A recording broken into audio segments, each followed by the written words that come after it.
se evalúan después.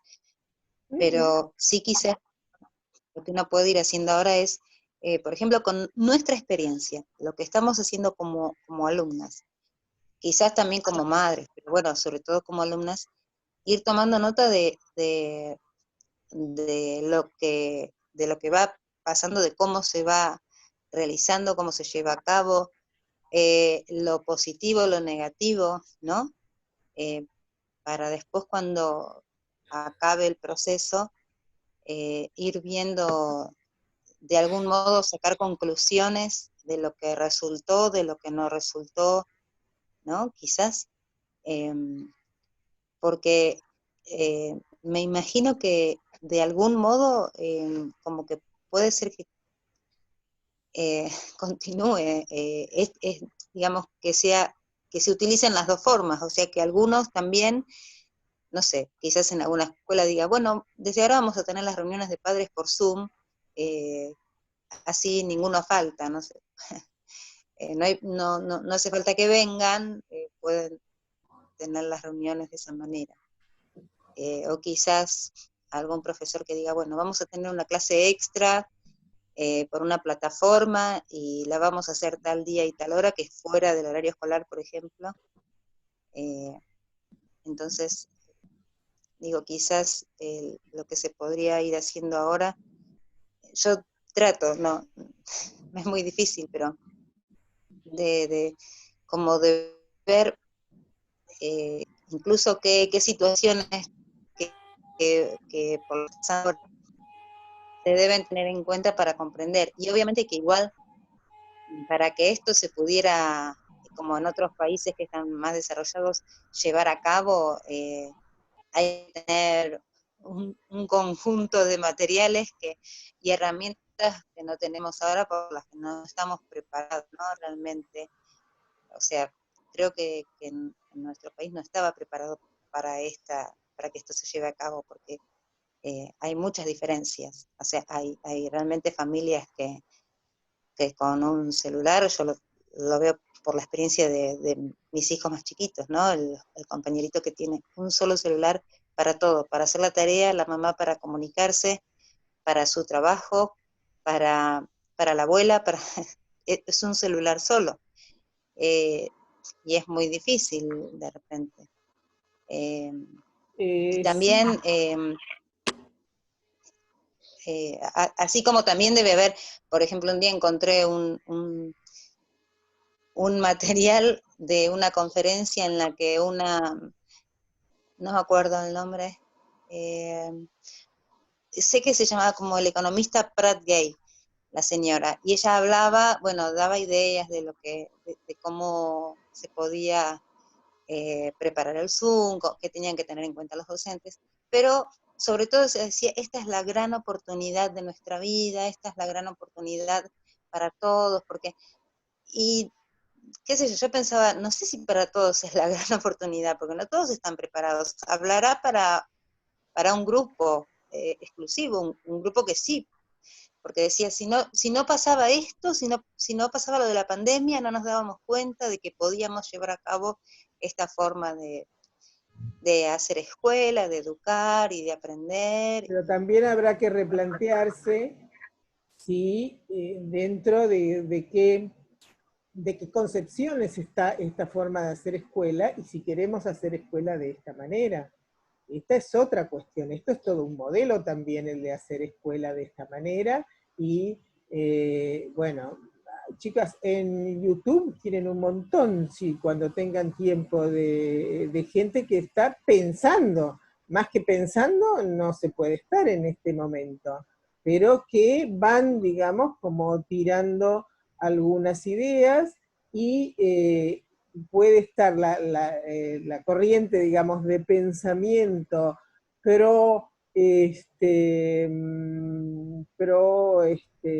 estudio online, trabajo online, progreso de países desarrollados. También tenemos Sí, que pensar en las condiciones de nuestro país, también en los, en las concepciones acerca del ser humano, los pro y los contra, en que tampoco sabemos, y hay que ponerse a estudiar, y será producto de investigaciones, cómo hoy forman su, digamos, nosotros seguimos estudiando a Piaget porque lo tenemos que estudiar, porque no podemos tampoco estudiar lo de hoy sin saber lo anterior. Entonces no podemos hacer ese salto porque el conocimiento es siempre una progresión y es siempre desde lo previo a incorporar lo nuevo. Entonces no podemos incorporar lo nuevo sin ir transitando también por lo previo.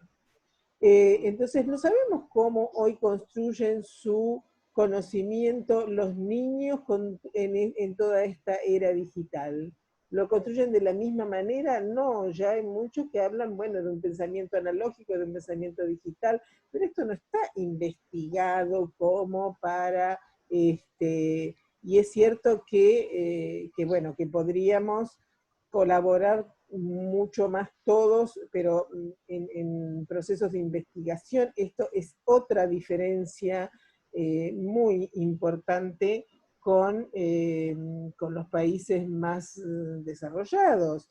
Los tiempos y el dinero destinado a la investigación, porque sería maravilloso, digamos, pero trabajando X cantidad de horas por día, no siendo suficiente ni aún con esa X cantidad de horas por día para poder solventar los gastos y para poder vivir, ¿cuánto tiempo se puede destinar a tareas de investigación? En otros países, los docentes tienen, no sé si en todos los niveles, pero en los niveles, digamos, seguramente universitario y terciario, y yo creo que también en el resto, tienen horas destinadas al trabajo con alumnos y tienen una importante cantidad de horas pagas destinadas a elaboración de proyectos, este, a investigaciones, a todas esas cuestiones. Entonces, son muchas cosas que hay que tener en cuenta. Entonces, sí, son elementos tecnológicos súper desarrollados en otros países, no es la situación justamente de nuestro país.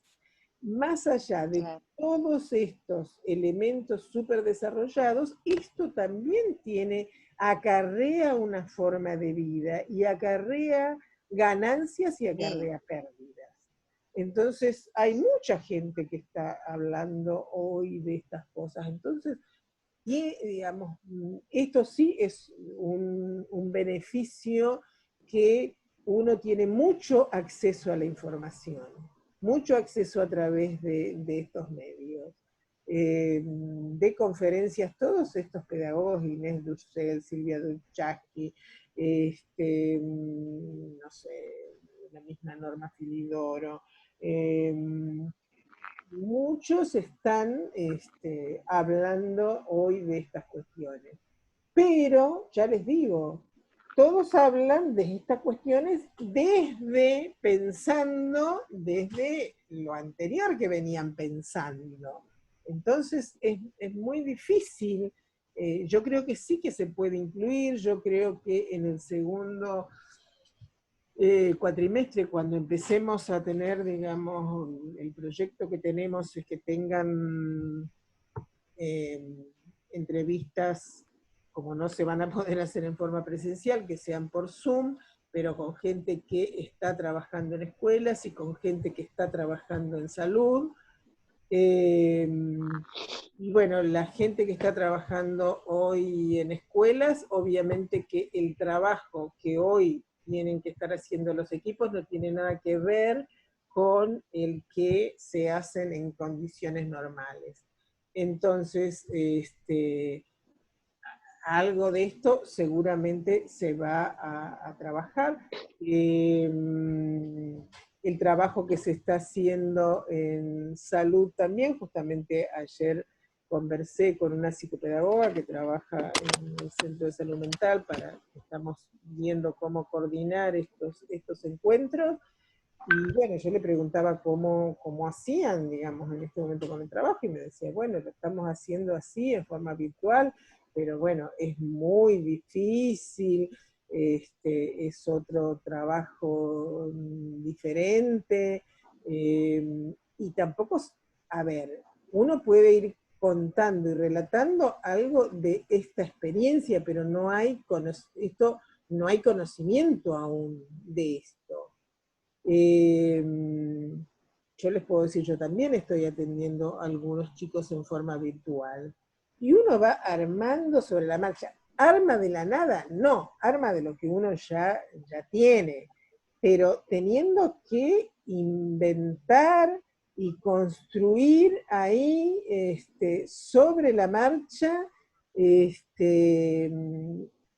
otras maneras de trabajar. Entonces, hay gente que se plantea, bueno, pero eso es un tratamiento, y qué sé yo si es un tratamiento, no es un tratamiento. ¿Sí? Es un trabajo que uno va armando ahí. Y bueno, sí, se puede, pero tampoco le podemos dedicar, digamos, como todo el tiempo a esto, porque esto es algo que está recién sucediendo y siempre, ¿quién es la que dice? Alguien, creo que es Inés Dussel, bueno, algunas de estas, no, o es Clear, creo, que dicen, bueno, ¿cómo será la vuelta a clases? Entonces plantea que, un poco esto que estás planteando vos, que la vuelta a clases, pero bueno, para este pensador, lo cual no quiere decir que después esto se implemente.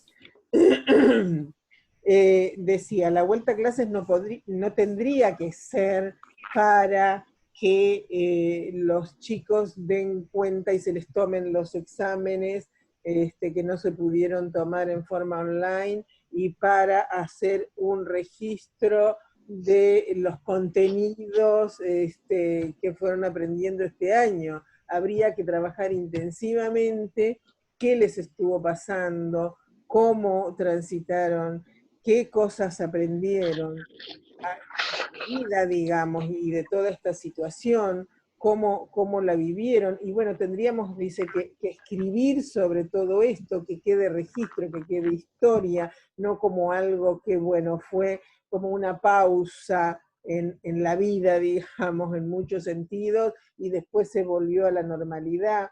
¿A qué normalidad? Muchos están preguntando, bueno, ¿a qué normalidad vamos a volver? Y todo esto está sucediendo, y sí, es cierto, digamos, a lo mejor lo podríamos incorporar más también, por ahí no nos animamos a incorporar estas cosas al mismo momento que las vamos viviendo.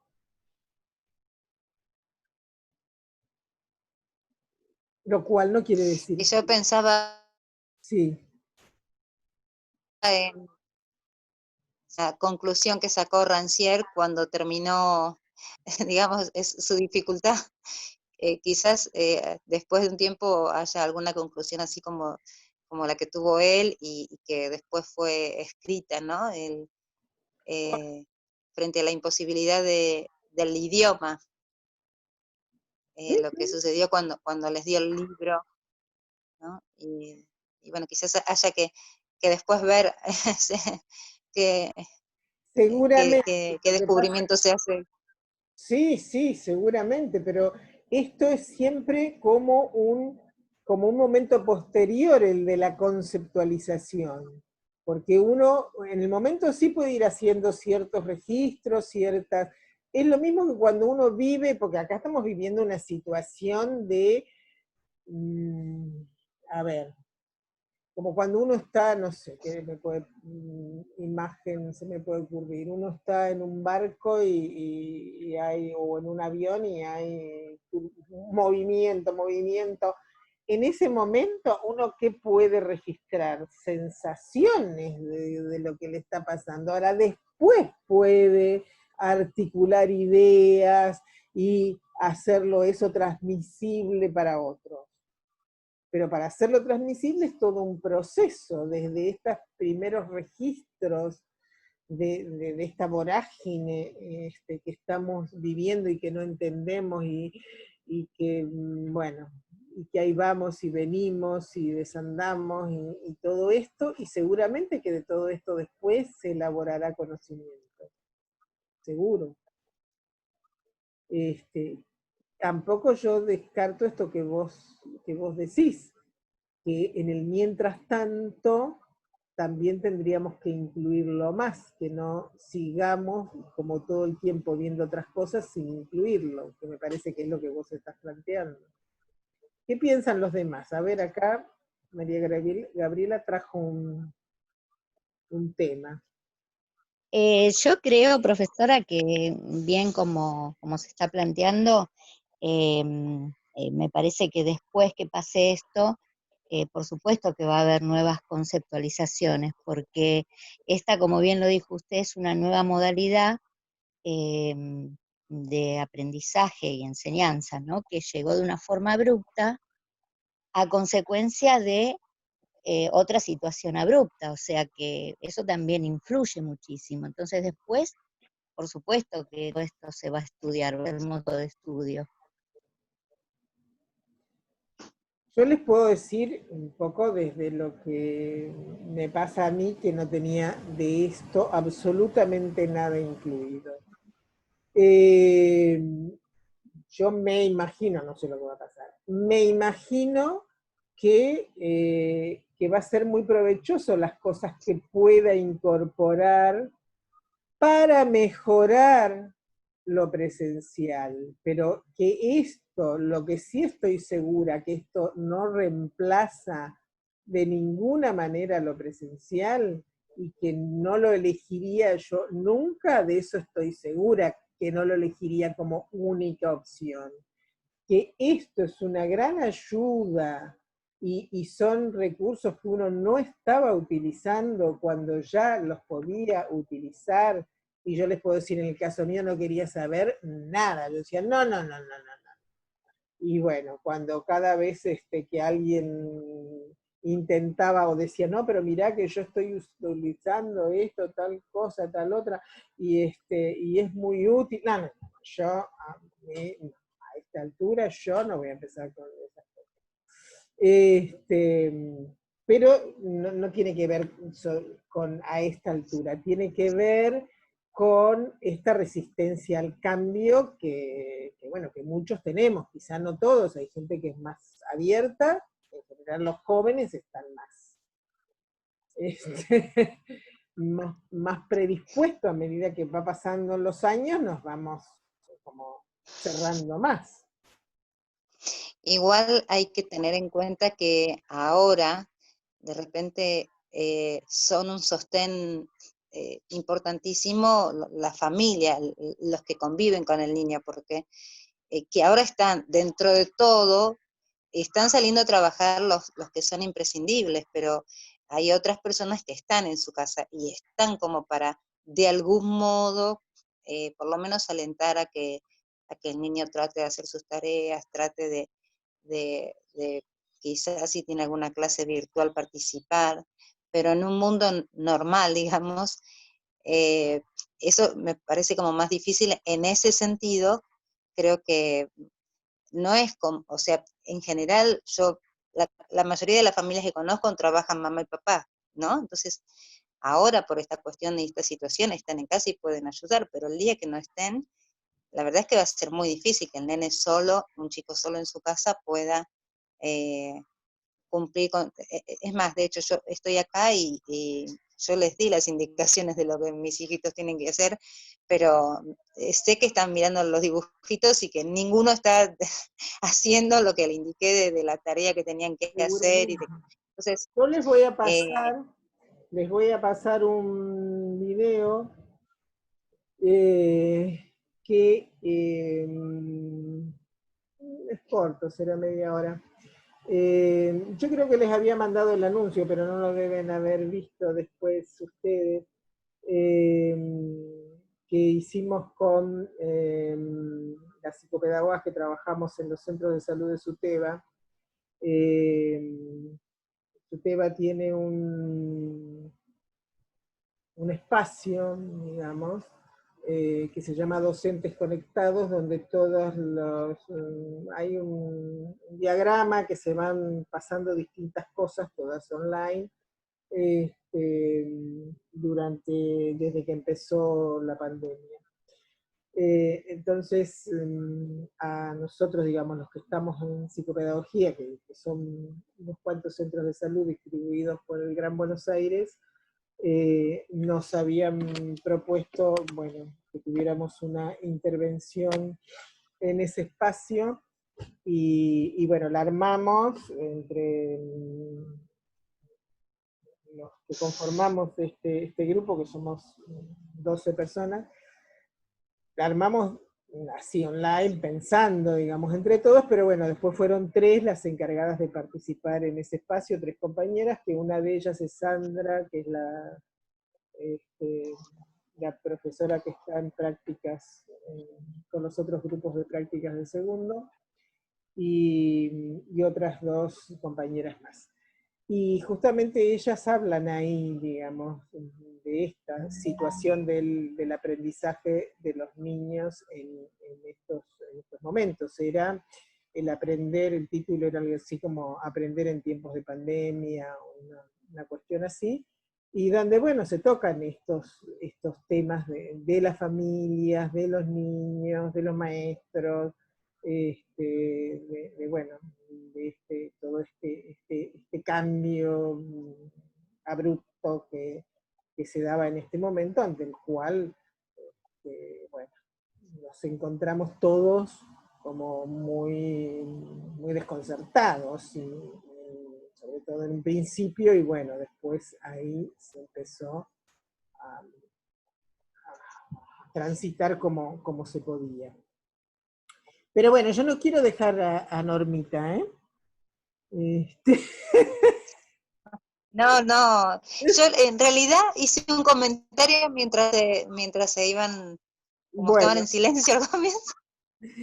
eh, Pero bueno. bueno, sigamos entonces. Que después se empieza a hablar de la epigenética, no sé. No, eso no le den demasiado bolilla Ahí ya me perdí. porque ya es Ah, como menos mal.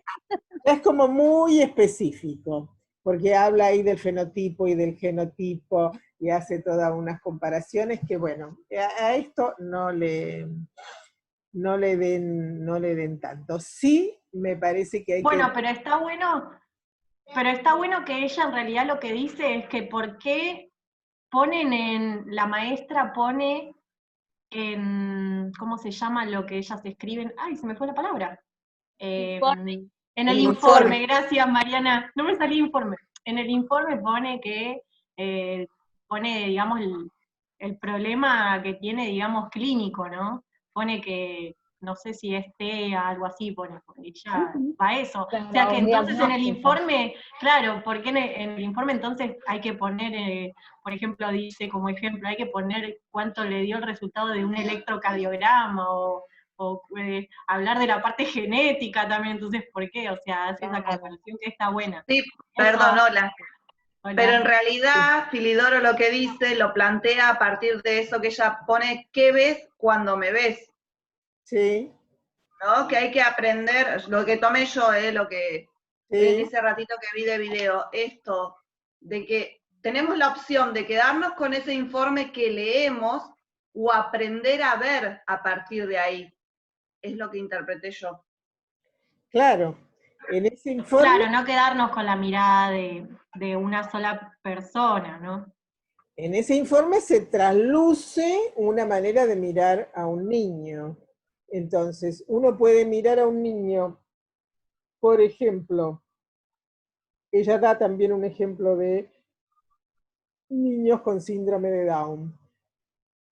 Puede ser un niño con síndrome de Down, un Down, como suelen ser nombrados, fulanito es Down, fulanito tiene TEA, fulanito es un Asperger, fulanito Sí, es... que da el ejemplo del nene que está en la plaza, en el juego, y que se refiere a un niño para decir dónde está, fulanito, que no me acuerdo el nombre que pone, y el nene le dice, está en tal lado, y uno capaz grande dice, el nene que tiene, o el nene Down, Claro. ¿no? Que lo decimos mal, o sea, nos expresamos mal. Son estas construcciones que hacemos, Claro, no son es juicios de mal. valores.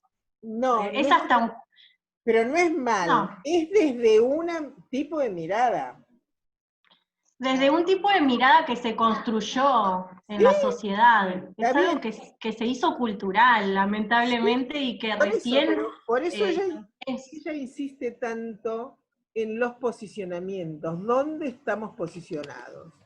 Desde si te posicionas desde ese lugar, le llamarás el down. Si no te posicionas desde ese lugar, le llamarás Juancito. Que, bueno, presenta esta particularidad. Entonces, sí, en Y el... yo una vez escuché referirse a una persona cuando vio a un niño decir, ay, pobrecito, Sí, decir así, cosas que tal vez uno no se da cuenta de lo que está diciendo, porque si se da cuenta de lo que está diciendo, es terrible. Creo que lo decimos porque, no sé, no me incluyo porque no lo digo así, ¿no? Pero es terrible decir, ay, sí, sí. pobrecito. Una vez una mamá de un nene que yo estaba atendiendo, chiquito, 3 años, 4, de estos niños que, bueno, tienen ciertas características que podrían ser pensadas como que, bueno, no están dentro de lo esperable de todos los niños, que uno podría llamar, tiene cosas raras, no tiene cosas como, bueno. Estas cosas raras pueden ser dificultad para comunicarse, un niño que tiende a aislarse, un niño que no llegó o no habla todavía, con cierta edad.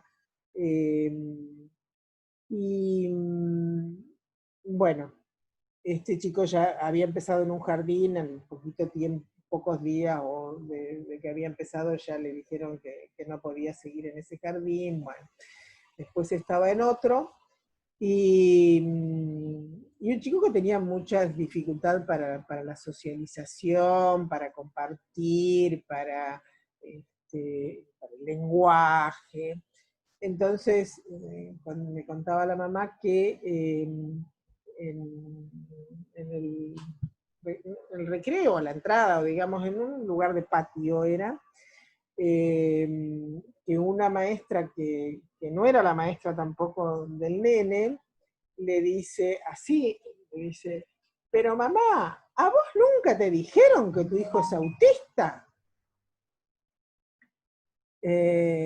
Bueno, fíjense a los extremos que se puede llegar. Y Perdón, donde profe, rápidamente esa es una pregunta, bueno, ya me cansé de discutir con la gente, de explicarles a los padres, porque supongamos, esta madre dice, pero ¿usted qué piensa? ¿Que es autista? Yo pienso que tu hijo es un niño que está creciendo, que está desarrollándose, que viene con ciertas dificultades, que algunos podrán ponerle el nombre de autista, otros podrán ponerle otro nombre. ¿Qué ganamos, le digo, con ponerle ese nombre hoy a los 3 años? Entonces, bueno, explicando, y bueno, pasa mucho también con los maestros. En otra ocasión que tenía una nena también de jardín, y me acuerdo en una entrevista con la vicedirectora del jardín, ella me decía, pero no es autista. Y yo digo, pero a ver, a vos, y si pensamos en ella, en cómo es, en qué le pasa, en qué dificultades se encuentran ustedes para trabajar con ella, en que pensemos cosas juntos, digo, ¿en qué te ayudaría que yo te diga que es autista? Tiene rasgos que algunos le atribuyen, o rasgos que están descritos dentro de lo que puede ser el espectro autista. Tiene algunos de esos rasgos. Hasta ahora, para mí es fulanita con estas particularidades. Seguirá viendo, seguirá trabajando. Bueno, Profe, sí. perdón, no, yo quería aportar que además el tema de las construcciones culturales, ¿no? Y esta cosa de decir es, ¿no? En vez de decir, claro, es como que, bueno, es autista, no se habla de un tener.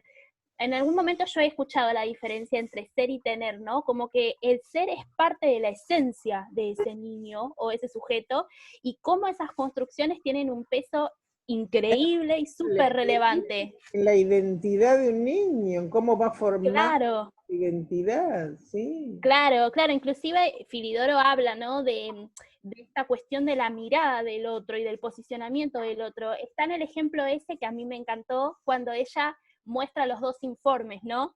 En el que ella cambia la palabra de la docente, la pasa de interrumpir, la cambia por participar.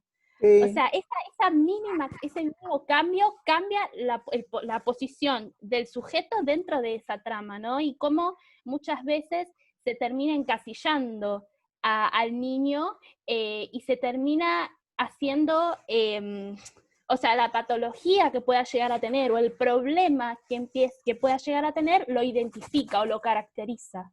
Sí, sí, seguro. Yo no lo tengo acá ahora en mi casa el material, lo tengo allá en el centro de salud, a lo mejor algún día puedo buscarlo. Dos informes de un chico que yo estaba atendiendo. Estaba el primer grado, debía ser o segundo, por ahí. Dos informes de las dos maestras que tenía, que una era, supongamos, lengua y matemática, y la otra, bueno, las otras dos materias, bueno, no sé cuáles tenía. Entonces yo pido un informe a la escuela y hacen cada una su informe, cada maestra. Era interesantísimo porque parecía que no hablaban del mismo chico. No estaban hablando del mismo. Lo que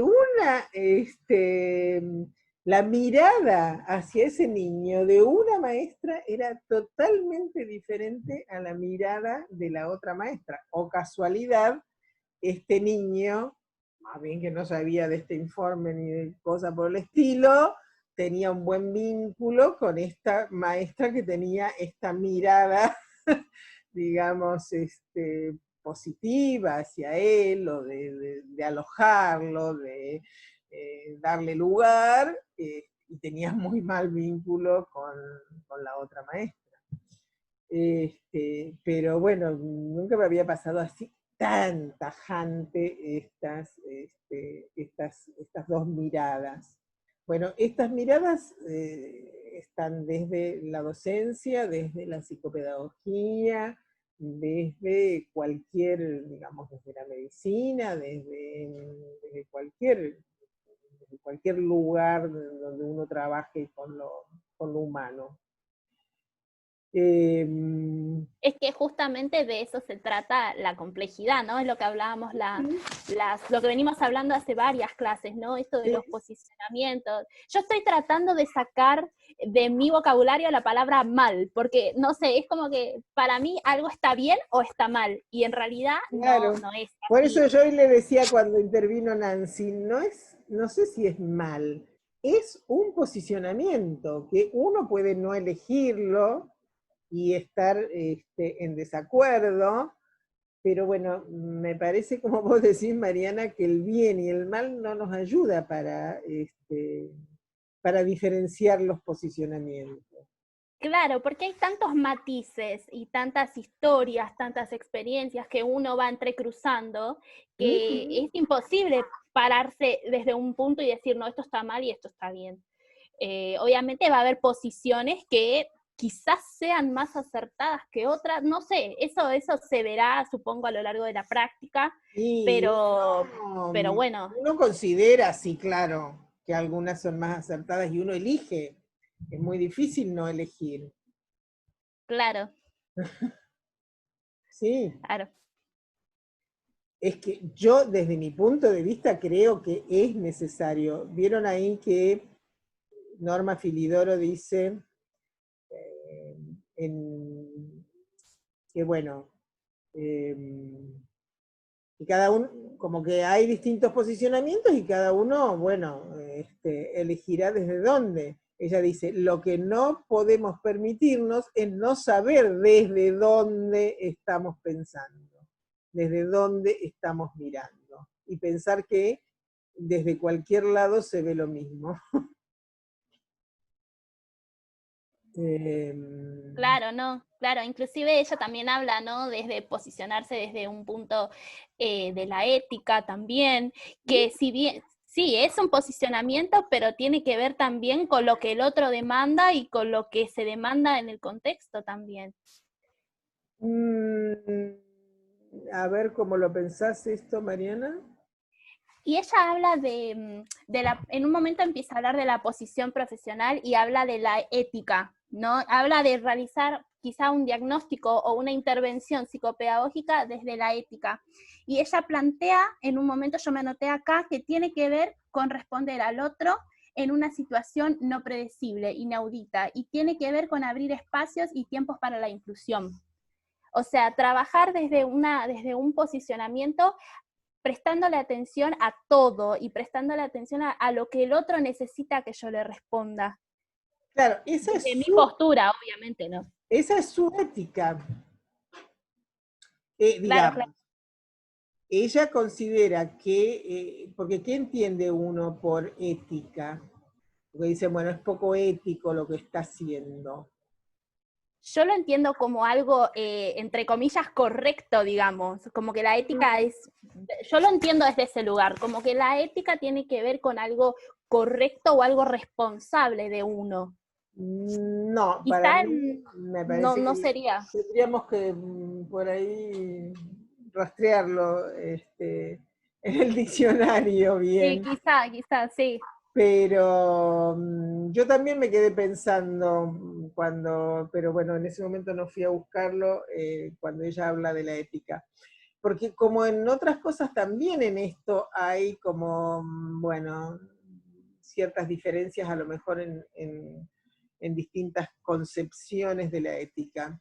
La ética, desde mi punto de vista, no tiene que ver con lo correcto o incorrecto.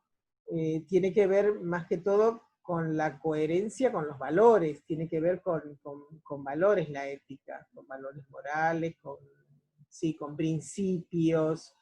Entonces, generalmente uno cuando usa no tiene ética, no tiene, le da lo mismo una cosa que otra, no tiene principios, no tiene principios morales, digamos.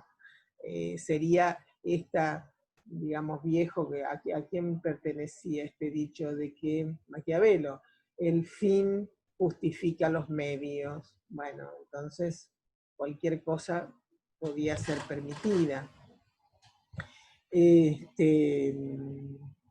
Pero bueno, no sé por dónde llegamos acá, me perdí. Yo también me perdí. Bueno, otro punto que tienen que rescatar mucho de ahí es el de los observables.